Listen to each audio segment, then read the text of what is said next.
नमस्कार दोस्तों, स्वागत है मेरे YouTube चैनल कमल स्कूल मैथमेटिक्स में। आज हम SCERT रायपुर द्वारा संचालित कक्षा 10वीं के गणित विषय के अध्याय नंबर 1 बहुपद पॉलिनोमियल्स पर बात करेंगे। पिछली कक्षा में मैंने प्रश्नवाली 1 का फर्स्ट से लेकर 6 तक का क्वेश्चन को मैं सॉल्व किया था और बताया था। आज हम प्रश्न नंबर 7 से आगे बढ़ेंगे। प्रश्न नंबर 7 बोल रहा है, यदि भाजक बराबर 3x की घात 2 ऋण 2x धन 1, भागफल बराबर x धन 1, शेषफल बराबर 3 है, तब भाज्य बताइए। इसमें एक फॉर्मूला की आवश्यकता होगी जिसमें भाज्य दिया है, भाजक निकालना है, भाजक दिया है, भागफल दिया और शेषफल दिया है, तो एक फॉर्मूला की आवश्यकता होगी। इस फॉर्मूले को मैंने अपने पिछले कक्षा में बताया था और अगर आप लोग देखे नहीं हैं तो उसको देखिएगा, तब समझ में आएगा। मैं उसका लिंक अपने डिस्क्रिप्शन पे दे दूंगा। तो इसका फॉर्मूला क्या होता है, सॉल्व करते हैं। चलो देखते हैं, सॉल्व करते हैं। सबसे पहले दिया है भाजक, लिख दीजिएगा, दिया है भाजक बराबर इतना भागफल और शेषफल, ठीक है। और फॉर्मूला क्या होता है, भाज्य बराबर क्या होता है, भाजक गुणा भागफल धन शेषफल। इसको मैंने बताया है कि ये कैसे आया है, ठीक है। अब जो दिया है उसका वैल्यू को पुट करते हैं। भाजक कितना है, 3x की घात 2 ऋण 2x धन 2, भागफल क्या है, x धन 1 धन शेषफल कितना है, 3। अब हम इसको सॉल्व करते हैं। ये क्या हो रहा है, दोनों का मल्टीप्लाई, गुणा हो रहा है। तो गुणा भी कैसे करते हैं, मैं अपने इस चैप्टर का इंट्रोडक्शन पार्ट पे बताया है कि दो बहुपदों को गुणा कैसे किया जाता है, कैसे जोड़ा जाता है, उसको बताया हूं। अगर आप लोग नहीं देखे होंगे तो उस वीडियो को देखिए जरूर, मैं अपने डिस्क्रिप्शन पे उसका लिंक दे दूंगा। तो इसको गुणा कैसे करेंगे, इसका गुणा इन दोनों के साथ होगा, इसका गुणा इन दोनों के साथ होगा, इसका गुणा इन दोनों के साथ, मतलब 3x की घात 2 का गुणा इन दोनों के साथ। तो पहले तो 3x की घात 2 का गुणा x के साथ होगा, तो क्या होगा, 3x की घात कितना आएगा, 3 आएगा। कैसे आएगा, 3 से इसमें कुछ नहीं, मतलब 1 है, 3 और 1 का गुणा होगा, क्या होगा, 3, और x का है, दोनों चर राशि है, और x की घात 2 है और इसमें x की घात 1 है, तो क्या होता है, उनका पावर क्या होता है, जुड़ जाता है। तो x की घात 2 और x की घात 1 है, तो 2 और 1 3 हो गया घातांक के नियम से। अब इसका गुणा इसके साथ तो हो गया, अब इसका गुणा इसके साथ होगा, तो 3x की घात 2 का गुणा 1 के साथ होगा, तो क्या आएगा, धन आएगा, क्योंकि धन है, इसके सामने भी धन है, धन और धन होता है, 3x की घात 2 आएगा। इसके बाद अब इसका तो गुणा हो गया, अब इसकी बात, इसका अब ऋण 2x का गुणा इन दोनों के साथ होगा, तो कैसा होगा, ऋण और धन, इसके सामने कुछ नहीं, मतलब धन का चिन्ह है, तो ऋण और धन का गुणा होगा तो क्या आएगा, ऋण, ऋण और धन ऋण। अब देखो 2 और 1 का गुणा हुआ, 2 आया, यहां पर x है, मतलब क्या है, 1 इंटू x है, केवल x है, तो इसका मतलब है, अगर हम लोग पूर्णांक देखेंगे तो उसका क्या है, 1 है वहां पर, तो 2 1 का 2। अब x और x से गुणा होगा, क्या हो जाएगा, x की घात 2 आएगा, ठीक है। अब ऋण 2x से गुणा किसके साथ होगा, 1 के साथ, तो ऋण 2x और 1 का गुणा होगा तो कितना आएगा, ऋण 2x, ठीक है दोस्तों। अब देखो, अब बारी है, यहां तक हो गया, अब 2 का गुणा, धन 2 का गुणा इन दोनों के साथ, तो 2 का गुणा x के साथ होगा तो धन और धन है, तो धन आएगा, 2 का x के साथ होगा तो 2x आएगा, और 2 का 1 के साथ होगा तो 2 आएगा। अब क्या है, यहां पर ये तो पूरा गुणा हो गया, गुणा का पार्ट खत्म, और ये धन 3 जो है। अब देखते हैं दोस्तों, इसका जो समान चर राशि की घात वाले को एक साथ जोड़ता घटता है, ये तो हम लोग पढ़ चुके हैं। तो देखो, इसमें x की घात 3 है, x की घात 3 वाला कोई है क्या, नहीं है, तो उसको बस लिख दो 3x की घात 3, ठीक है दोस्तों। अब देखो, ये हो गया। इसके बाद हम लोग क्या करते हैं, x की घात 2 वाला देखो, x की घात 2 वाला क्या है, ये है, ये है, तो ये देखो, ये पहले देखो ये जुड़ेगा कि घटेगा, ये ऋण में है और ये धन में है, तो क्या हो जाएगा, घटेगा। तो ये 3 घटता जुड़ता कौन सा है, उसका पूर्णांक, ये 3 है और 2 है, तो ये दोनों जुड़ेगा घटेगा, क्या होगा, जुड़ेगा कि घटेगा, घटेगा। 3 में से 2 गया तो कितना आएगा, 1 आएगा। 1 को आप लिखो चाहे मत लिखो, x की घात 2 है, ये x की घात 2 आ गया, मतलब 1 x की घात 2 है। अब ये धन आएगा कि ऋण आएगा, इसमें बड़े के सामने का 3, बड़ा ये है 3, उसके सामने धन है, तो ये धन आएगा, ये हो गया। अब देखो ये ऋण 2x और ये धन 2x, ये जुड़ेगा कि घटेगा, ये धन में है ऋण में, दोनों ये आप काट सकते हो, तो ये घटेगा तो 0 ही आएगा। अब ये देखो 3 और 2 5, तो कितना आएगा, धन 5। यह उसका भाज्य है, ये भाज्य है, यही आंसर है। भाज्य कितना आया, 3x की घात 3 धन x की घात 2 धन 5, ये भाज्य है उसका।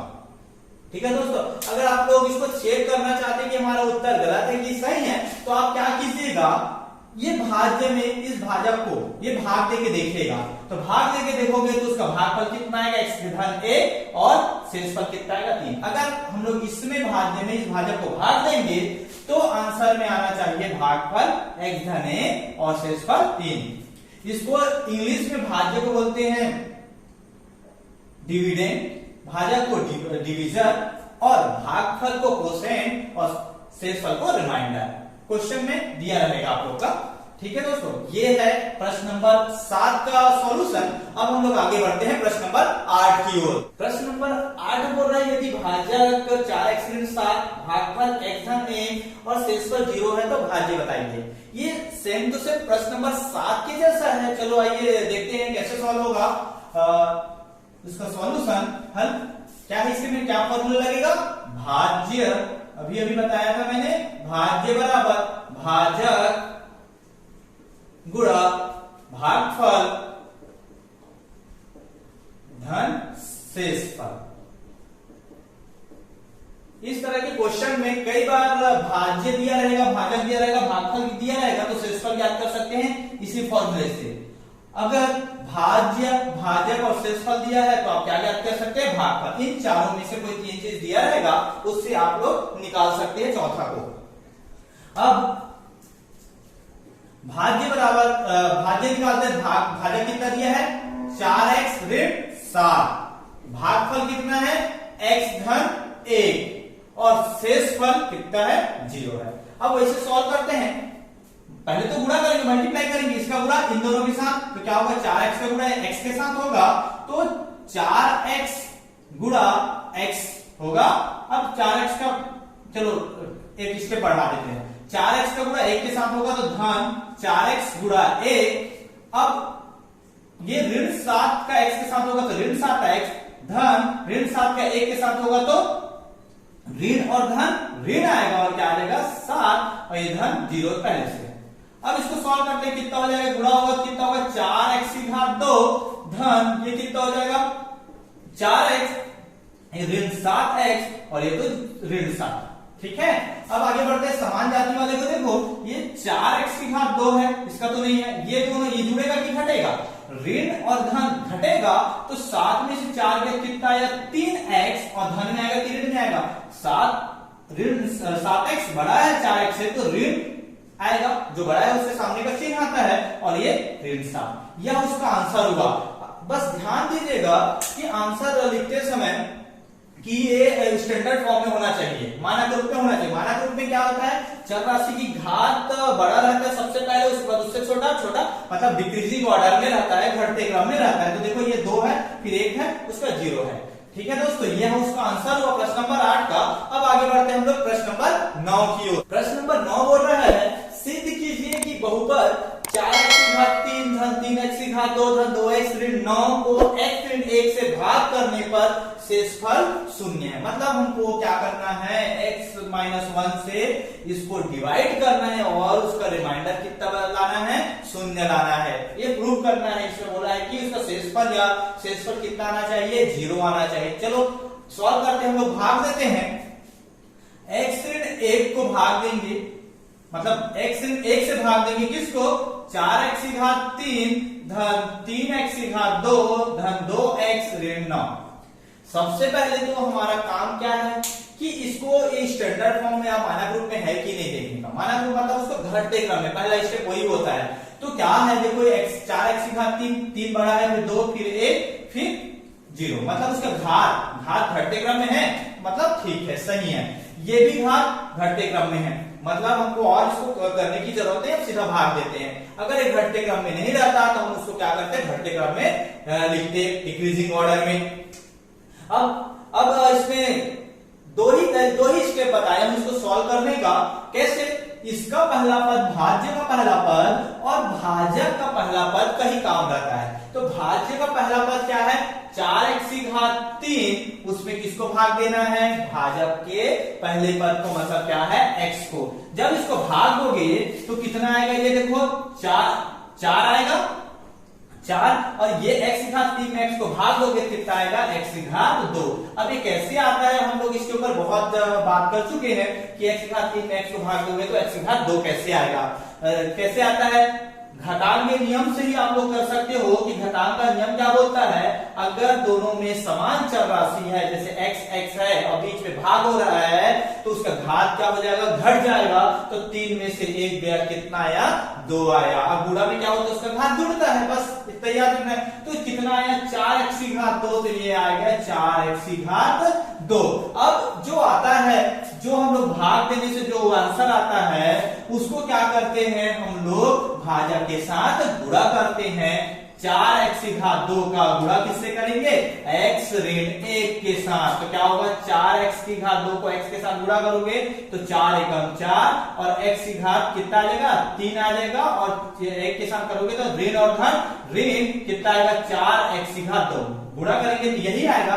जो आता है उसको हम लोग यहाँ पर लिख देते हैं, 4x की घात 3 ऋण 4x की घात 2। अब आप ये देखोगे कि ये जुड़ेगा, पहले हम लोग क्या करते हैं, भाग करते हैं तो घटाते हैं ना, तो ये घटाएंगे तो क्या होता है, जो नीचे में दिया रहता है, नीचे वाला बहुपद का चिन्ह क्या होता है, बदल जाता है। ये धन का क्या हो जाएगा, ऋण हो जाएगा, ऋण का धन हो जाएगा, ठीक है। अब ये देखो, ये धन में है, ये ऋण में है, तो दोनों का चिन्ह अलग है और दोनों सेम है, तो कट जाएगा, ये कट जाएगा, घटेगा, 0 आएगा। ये देखो, ये धन में, ये भी धन में है, ये अब इसके सामने का चिन्ह का कोई मतलब नहीं। जो हम लोग घटाने से ये आता है, चिन्ह बदले हैं, मतलब ये ऋण का धन हो गया, तो अब इसके सामने का चिन्ह क्या है, ऋण नहीं है, धन है, धन। अब ये धन है, ये भी धन है, तो जुड़ेगा, और दोनों का चर राशि भी सेम है, उसका घात भी सेम है, तो जुड़ जाएगा। 4 और 3 कितना आ जाएगा, 7x की घात 2। अब जो बच गया उसको उतार दो, ये धन 2x आया और ऋण 9 आया। फिर से वही स्टेप, इसका पहला पद इसका और इसका पहला पद वैसे भाग देंगे, क्या आएगा, 7x की घात 2 में किसको भाग दोगे, x को, कितना आएगा, 7 आएगा, और ये x की घात 2 में x को भाग दोगे कितना आएगा, x आएगा। क्या आया, धन 7x, धन 7x आया। अब उस धन 7x को, मतलब 7x को गुणा करेंगे इस भाजक के साथ, x ऋण 1। यही 2 स्टेप बार बार रिपीट होता है, आप लोग बस 2 स्टेप सीख गए तो पूरा बन जाएगा। 7x का x के साथ गुणा होगा, 7x की घात 2 आएगा, 7x का ऋण 1 के साथ गुणा होगा तो ऋण 7x आएगा। अब इसको उतार देते हैं, 7x की घात 2 ऋण 7x। अब ये जुड़ेगा कि घटेगा, घटेगा, तो घटाएंगे ही, पहले तो इसको घटाएंगे, तो धन है तो क्या आ जाएगा, ऋण, ऋण का धन, चिन्ह बदल जाता है। जब भी हम लोग इसमें घटाते हैं तो उसका चिन्ह बदल जाता है, और कैसे बदलता है ये मैं बता चुका हूं। अब ये कट जाएगा, ये धन है, धन कितना आया, 7 और 2 9x, और ये कितना आया, ऋण 9 आया, उतार दिए, 7 और 2 9x, और ये ऋण 9 बचा तो 9 को उतार दिए। अब क्या करेंगे, फिर से वही स्टेप, इस 9x का पहला पद, इसका पहला पद 9x है, और इसका पहला पद x, ठीक है। भाग देंगे तो x कटा तो कितना है, 9, तो धन 9 आएगा। अब इस धन 9 को इन दोनों के साथ गुणा करेंगे, x ऋण 1, क्या आएगा, 9x ऋण 9, कितना आया, 9x ऋण 9। अब देखो, ये धन का ऋण होगा, ऋण का धन हो जाएगा। अब ये भी कट जाएगा, ये भी कट जाएगा, क्योंकि ऋण और धन घटेगा, धन और ऋण घटेगा, तो कितना है, 0। शेष फल कितना आया, इसमें शेष फल 0 आया। आप लोग लिखिएगा, सिद्ध होता है कि बहुपद इतने को x ऋण 1 से भाग करने पर शेषफल कितना बचता है? शून्य बचता है। ठीक है दोस्तों, बहुत आसान क्वेश्चन था। अब हम लोग आगे बढ़ते हैं प्रश्न नंबर 10 की ओर। प्रश्न नंबर 10 बोल रहा है, जांच कीजिए कि बहुपद x की घात 2 ऋण 5x धन 3 को x ऋण 3 से भाग करने पर शेषफल शून्य है अथवा नहीं। हमको इसको फिर से डिवाइड करना है और हमको ये बताना है कि इसका शेषफल अर्थात रिमाइंडर शून्य है अथवा नहीं, या तो है या तो नहीं। हमको बताना है कि शून्य है कि नहीं है। तो सॉल्व करते हैं, इसको सॉल्यूशन करते हैं, हल करते हैं। आप लोग लिख दीजिएगा कि दिया है भाज्य इतना और भाजक इतना, लिख दीजिएगा। उसके बाद आगे करते हैं हम लोग, सॉल्व करेंगे। x ऋण 3 डिवाइड करेंगे x की घात 2 ऋण 5x धन 3। वही फिर से वही स्टेप, पहले x की घात 2 में इसका पहला पद और इसका पहला पद का काम रहेगा। पहले तो सबसे पहले देखेंगे कि घटते क्रम में है कि नहीं है, उसको भूलना मत। चेक कर लीजिएगा कि पहले है कि नहीं। पहले तो उसको घटते क्रम में लिखना पड़ेगा, डिक्रीजिंग ऑर्डर में लिखना पड़ेगा। तो ये तो है, ये भी है, तो लिखने की जरूरत नहीं। अब क्या करेंगे, देखो x की घात 2 उसका पहला पद, इसके x इसके पहले पद से भाग देंगे। अब क्या होगा, इसको भाग करोगे कितना आएगा? x आएगा। ये आया x आया। अब इसका गुणा भाजक के साथ होगा। आप डायरेक्ट कर सकते हैं, बाकी मैं आप लोगों को बता रहा हूं, इसलिए डायरेक्ट नहीं कर रहा हूं। आप लोग डायरेक्ट ऐसे कर सकते हैं, x का गुणा इसके साथ होगा कितना होगा? x की घात 2, फिर x का गुणा ऋण 3 के साथ होगा तो ऋण 3x। आप डायरेक्ट कर सकते हैं, परंतु मैं आप लोगों को सिखा रहा हूं, इसलिए मैं बता रहा हूं कि इसको ऐसा गुणा किया जाता है। x की घात 2 फिर x का ऋण 3 के साथ होगा ऋण 3x। ये हो गया, ये आया। उसके बाद ये रब का कार्य है। अब इसमें घटेगा तो क्या हो जाएगा? चिन्ह बदल जाता है, ऋण का धन हो जाता है। अब ये देखो, ये और ये कट जाएगा, कैंसिल हो गया, धन है ऋण है। अब ये देखो, ये ऋण है और ये क्या है? ऋण है क्या? नहीं है, ऋण नहीं है, ये क्या है? धन है। ये ऋण का भूल जाओ, ये इसके सामने का साइन क्या हो गया? धन हो गया। अब ये ऋण है, धन है, क्या हो जाएगा? घटेगा। 5 में से 3 गया, कितना आएगा? 2x आएगा। और कैसा 2x आएगा? धन में आएगा फिर ऋण में आएगा। ये ऋण 5x बड़ा है तो बड़े के सामने का चिन्ह कौन सा है? ऋण है, तो ऋण आएगा। और ये धन 3। अब देखो, इस ऋण 2x में ऋण 2x फिर से वही स्टेप, इस ऋण 2x में इसके पहले पद को भाग देंगे तो x कटेगा, कितना आया? ऋण 2 आया। ऋण 2 आया। अब इस ऋण 2 का गुणा इन दोनों के साथ होगा, मतलब भाजक के साथ होगा, तो ऋण 2 का गुणा x के साथ होगा, कितना आएगा? ऋण 2x आएगा। और ऋण 2 का ऋण 3 के साथ गुणा होगा तो ऋण और ऋण क्या हो जाएगा? धन। और ये क्या हो जाएगा? 3 दूनी 6 आएगा। अब इसको देखो, ये ऋण का धन हो गया, धन का ऋण हो गया। ये और ये कैंसिल हो जाएगा, धन और ऋण। ठीक है, अब ये धन है ऋण है तो जुड़ेगा कि घटेगा? ये धन नहीं है ना, ये ऋण है, तो जुड़ेगा कि घटेगा? घटेगा। तो 6 में से 3 कितना आएगा? 3 आएगा। और चिन्ह कौन सा आएगा? बड़े के सामने का ऋण 3। तो इसका शेषफल अर्थात रिमाइंडर कितना आया? ऋण 3 आया। तो इसमें आप लोगों को बताना है, आपको लिखना है शेषफल शून्य है अथवा नहीं। तो आप लोग उत्तर में लिख दीजिएगा कि शेषफल शून्य नहीं है। ठीक है दोस्तों, ये आपका प्रश्न नंबर 10 का सॉल्यूशन हुआ। अब आगे बढ़ते हैं प्रश्न नंबर 11 की ओर। प्रश्न नंबर 11 बोल रहा है, यदि किसी आयत का क्षेत्रफल 45x की घात 2 धन 30x वर्ग मीटर तथा उसकी चौड़ाई 15x मीटर है तो लंबाई क्या होगी? तो इसको सॉल्व करते हैं हम लोग। इसको बनाने के लिए हमको तो सबसे पहले आयत का क्षेत्रफल अर्थात एरिया ऑफ रेक्टेंगल हमको पता होना चाहिए। तो आयत का क्षेत्रफल क्या होता है? फॉर्मूला क्या होता है? आयत का क्षेत्रफल का फॉर्मूला होता है, आप लोग सबसे पहले एक काम कीजिएगा, इसमें दिया है बोल के पूरा क्वेश्चन में जो दिया है उसको लिख दीजिएगा। जैसे दिया है क्षेत्रफल बराबर 45x की घात 2 धन 30x, तो चौड़ाई क्या है? 15x, और हमको क्या निकालना है? लंबाई ज्ञात करना है, लिख देना। उसके बाद आगे इसको सॉल्व करते हैं। आयत का क्षेत्रफल बराबर क्या होता है? लंबाई गुणा चौड़ाई। ये क्या होता है इसका? ये प्रश्न, ये फॉर्मूला है एरिया ऑफ रेक्टेंगल का अर्थात आयत का क्षेत्रफल का। अब जो जो दिया है उसको हम लोग यहां लिखते हैं। सबसे पहले देखो, आयत का क्षेत्रफल कितना दिया? 45x की घात 2 धन 30x बराबर लंबाई कितना दिया है? लंबाई तो ज्ञात करना है हमको। चौड़ाई क्या दिया है? चौड़ाई 15x। ठीक है, अब हम लोग लंबाई ज्ञात करते हैं, ये समीकरण हुआ। तो लंबाई को ज्ञात करेंगे अर्थात समान चर वाले को एक तरफ करेंगे, तो 15x को हम लोग को इधर लाना है, तो 15 इधर, 15x क्या हो रहा है, गुणा हो रहा है, तो इस तरफ आएगा क्या हो जाएगा, भाग होगा, अर्थात ऐसा आएगा 45x⁻2 धन 30x बटा 15x बराबर लंबाई। आप इसको दो तरीके से भाग दे सकते हैं। दूसरा तरीका क्या है, 15x को हम लोग अभी अभी भाग दिए हैं, उस तरीके से आप लोग भाग दे सकते हो, या तो फिर डायरेक्ट आप लोग इसको भाग दे सकते हो। जैसे ये नीचे में देखो, ये बहुपद एक पद वाला है, तो बहुपद को एक पद वाले से कैसे भाग दिया जाता है, बहुत आसान तरीका। आप लोग इसको लॉन्ग मेथड से भी भाग दे सकते हो, ठीक है। तो पहले मैं इससे बता दूं, उसके बाद चाहोगे तो मैं उसको भी बता देता हूं दोनों तरीके से। तो इसको ऐसा कर सकते हैं हम लोग, 45x⁻2 बटा 15x धन 30x बटा 15x, इसको दोनों को अलग अलग लिख दिए, अलग अलग लिख दिए। अब ये क्या होगा, जो कटेगा काट दो, देखो 15 एकम 15, 15 तिया 45, 3 आया x⁻2 में, ये तो 3 आया, और x⁻2 में x को भाग दोगे तो क्या आएगा, x बचेगा, x⁻2 में x को भाग देना तो क्या बचेगा, x घटान के नियम से। अब ये 15 एकम 15, 15 दूनी 30, और x कैंसल, तो कितना आएगा, 2 आएगा, अर्थात लंबाई इतना आया।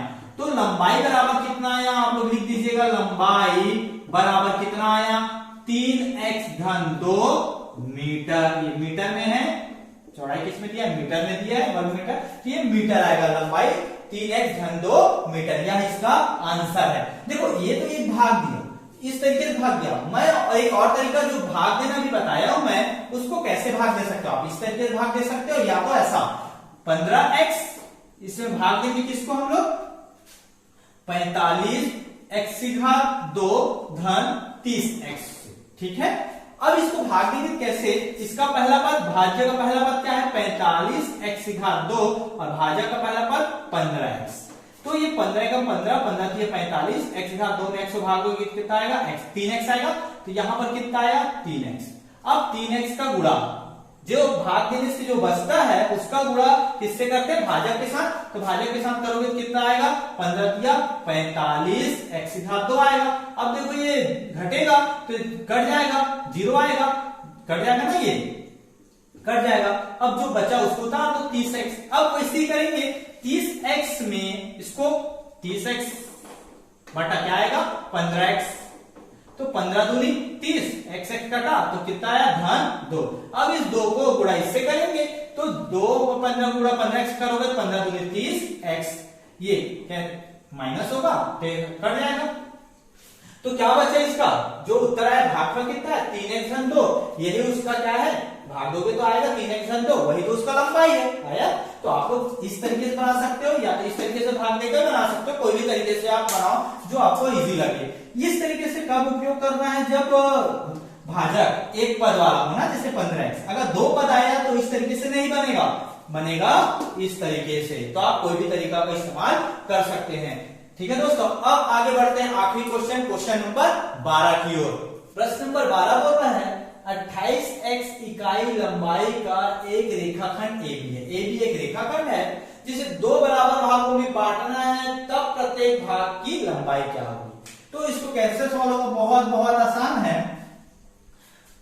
ये मान लो दिया है AB दिया है, एक रेखाखंड है AB, लाइन सेगमेंट। AB कितना दिया है, ये 28x है, टोटल इसका लेंथ कितना है, 28x, यहां से यहां तक कितना है, 28। इसको बराबर बराबर में बांटना है, ये तो मौखिक है, ये तो हम लोग ओरल बना देंगे। इसको कितना आएगा, ये जैसे एक 10 सेंटीमीटर का रेखाखंड, उसको 2 बराबर भागों में बांटना, कितना आएगा, 5। तो इसको भी तो आप लोग देख के बता सकते हो, इसका 14x आएगा, दोनों बराबर बराबर 14x, परंतु ऐसा हमको नहीं बनाना है, हमको पूरा सॉल्व करके बनाना है। तो इसमें मान लो इसको 2 बराबर भागों में बांटना, इसको बीचों बीच मान लो एक बिंदु C ले लिए, ठीक है, जो 2 भागों में इस रेखाखंड को बांटता है, ठीक है, AC और CB 2 बराबर भागों में बांटता है। तो सॉल्यूशन में क्या आएगा, AB बराबर क्या होगा, देखो AB बराबर AC धन CB आएगा, मतलब ए सी धन बी सी करोगे तो यहां इसको और इसको जोड़ोगे तो पूरा आएगा ए बी, ठीक है, ये प्लस ये, ठीक है, ये ए सी प्लस सी बी या बी सी, तो अब ये आएगा। अब आप लोग देख रहे होंगे कि ए सी और सी बी बराबर है, ठीक है, हम लोग अभी माने हैं ना, ये मध्य बिंदु सी लिए तो ये क्या हो जाएगा आप लोग को बता दूं, ये ए सी बराबर यहां पर ए सी बराबर क्या है सी बी, ए सी बराबर सी बी, ए सी और सी बी या बीसी, इसको बीसी याद रखो, बीसी लिख देता हूं फिर कंफ्यूज हो जाओगे, बीसी, बीसी बोलो या सीबी बोलो, ये दोनों बराबर है, तभी तो दो बराबर भागों में बांटना है। तो ए बी बराबर क्या आएगा, देखो ए बी बराबर क्या आएगा, ए सी और बी, इसको मैं क्या कर दूं, ए सी को बी सी लिख सकता हूं, तो B C plus B C आएगा, ठीक है। अब ए बी बराबर क्या हो गया, दो बी सी जुड़ेगा, तो हमको किसका मान निकालना है, कोई भी एक भाग का मान निकालना है, तो बीसी का मान निकालोगे तो दो इधर गुणा करे इधर आएगा तो भाग करेगा, तो आप इसको ऐसा लिख सकते हो, बीसी बराबर क्या होगा, ए बी बटा दो। देखो आप लोग ये मत समझना कि बीसी को हम लोग पक्षांतर किए, बीसी को नहीं किया हम लोग दो को किए, क्योंकि देखो समीकरण एक तराजू की तरह होता है, ऐसा आप इसको ऐसा पलट के भी लिखोगे तो तराजू में कोई फर्क नहीं पड़ता, ठीक है।